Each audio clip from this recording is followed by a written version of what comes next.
अस्सलाम वालेकुम फ्रेंड्स। इन स्नैक्स को बनाने के लिए मैंने सबसे पहले आलू लिए हैं और इनको मैंने हल्का सा नमक डाल के बॉईल किया है। सिंपल बस इन आलूओं को मुझे बहुत अच्छा सा मैश करना है। अगर आप आलूओं को ज़्यादा अच्छे तरीके से मैश नहीं कर सकते तो इन्हें आप ग्रेटर की मदद से ग्रेट करें, तो उससे भी हमें बहुत अच्छे मैश किए हुए आलू मिल जाते हैं। तो जो आपको आसान लगे उस तरीके से आप इसको अच्छी तरह से मैश कर लीजिएगा। स्पाइसेस ऐड करते हैं। स्पाइसेस में इसमें जस्ट 3 इंग्रेडिएंट्स जा रहे हैं। नमक लिया है, फ्लेवर के लिए थोड़ा सा चिकन पाउडर ऐड किया है और पिसी हुई काली मिर्चें ली हैं। बस टोटल यही स्पाइसेस इसमें जाएंगे। अब इसे डो फॉर्म में लाने के लिए मैंने कॉर्नफ्लावर ऐड किया है। कॉर्नफ्लावर की क्वांटिटी आपको नहीं मैं बता रही हूँ, क्योंकि आप इसे अंदाजे से ऐड करिएगा। जितनी ज़रूरत हो आप उतना ही कॉर्नफ्लावर इसमें डालिएगा, जब तक कि ये हमें एक स्मूथ डो फॉर्म में ना आ जाए। तो मैंने भी अंदाज़े से ही इसमें डाला था और हमारा डो रेडी है। देखिए कितना सॉफ्ट और स्मूथ डो बना है। अगर आप भी इसी तरह से डो बनाएंगे तो आपके स्नैक एकदम परफेक्ट बनके तैयार होंगे। इसमें कोई पानी नहीं है, बस आलूओं की जो नमी होती है उसको दूर करने के लिए इसमें कॉर्नफ्लावर ऐड करते हैं और हमारा अच्छा सा डो बन जाता है। बस अब सिंपल आपने क्या करना है, इसके छोटे स्मॉल साइज़ के आपने बॉल बना लेने हैं।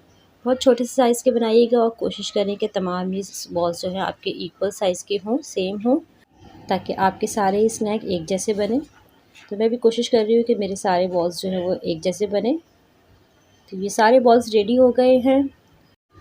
सिंपल इन थोड़े से आलूओं से हमने ये इतने सारे बॉल्स बना लिए हैं। आ जाते हैं स्नैक्स बनाने की तरफ। तो ये मैंने लिया है जिससे हम और जिसका जूस वगैरह निकालते हैं, स्क्वीज़ करते हैं। तो ये हर घर में मौजूद होता है और इससे हम अपने स्नैक्स को एक बहुत ही खूबसूरत सा फ्लावर का पैटर्न देंगे। तो पहले मैं इसको हल्का सा ऑयल से ग्रीस कर रही हूँ, ताकि जब हम इसके ऊपर फ्लावर बनाएंगे तो वो आराम से निकल आए और वो स्टिकी ना हो। तो बस सिंपल आपने एक एक बॉल उठानी है और इस तरह से इसके ऊपर प्रेस करना है और इसको साइड से आप बिल्कुल एक जैसा कर लिएगा, ताकि कहीं से आपके स्नैक्स मोटे या कहीं से पतले ना हों। तो मैंने भी इसको राउंड का शेप देती जा रही हूँ और इसका साइज़ जो है एक सा करती जा रही हूँ।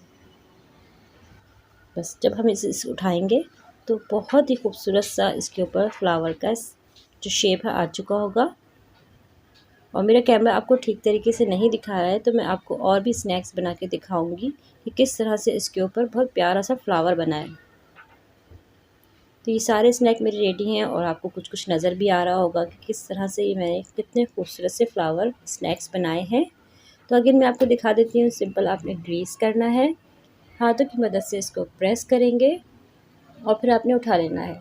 सिंपल आपने अगर डो अच्छी बनाई है तो ये फ्लावर आपसे बहुत आसानी से बनेंगे, और अगर आपने डो ज़रा सी भी स्टिकी रखी तो फिर आपके ये स्नैक्स जो है वो अच्छे नहीं बनेंगे। तो बस हाथ की मदद से आपने इसको राउंड कर लेना है ताकि ये अच्छे से फ्लावर लगे। आ जाते हैं इसकी फ्राइंग की तरफ। तो ऑयल मैंने गरम करने के लिए रख दिया है।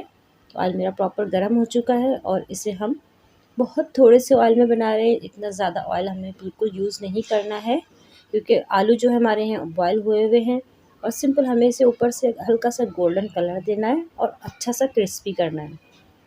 तो बस ये सारे स्नैक मैं डाल रही हूँ और मैं आगे भी आपको दिखाऊंगी कि ये किस तरह से फ्राई हुए हैं और कितना खूबसूरत इनके ऊपर पैटर्न बनकर आया है।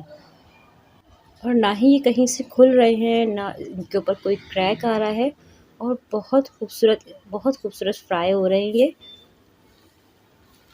तो ये मेरे फ्लावर जो है नीचे से अच्छे से कलर इनके ऊपर आ गया है। तो मैं इनको टर्न कर दूंगी। मैं आपको कंटिन्यूसली दिखा इसलिए रही हूँ ताकि आपको भी अंदाज़ा हो कि ये स्नैक्स फ्राई होने के बाद कितने ज़बरदस्त लग रहे हैं। और कुछ स्नैक्स तो मेरे इस तरह से फूल गए हैं जैसे बिल्कुल हम गोलगप्पे वगैरह बनाते हैं ना, बिल्कुल वैसे ही बिल्कुल फूल गए हैं ये। और बहुत प्यारा सा इनके ऊपर गोल्डन कलर आया है। ज़्यादा आपने कलर नहीं देना और फ्राइंग में भी आपको ज़्यादा टाइम नहीं लगेगा।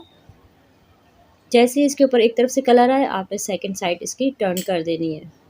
और देख सकते हैं आप माशाल्लाह से कितने ज़बरदस्त ये स्नैक्स हमारे फ्राई हुए हैं और कितना प्यारा सा फ्लावर बना है इसके ऊपर, और बहुत ही अच्छा सा गोल्डन कलर आया।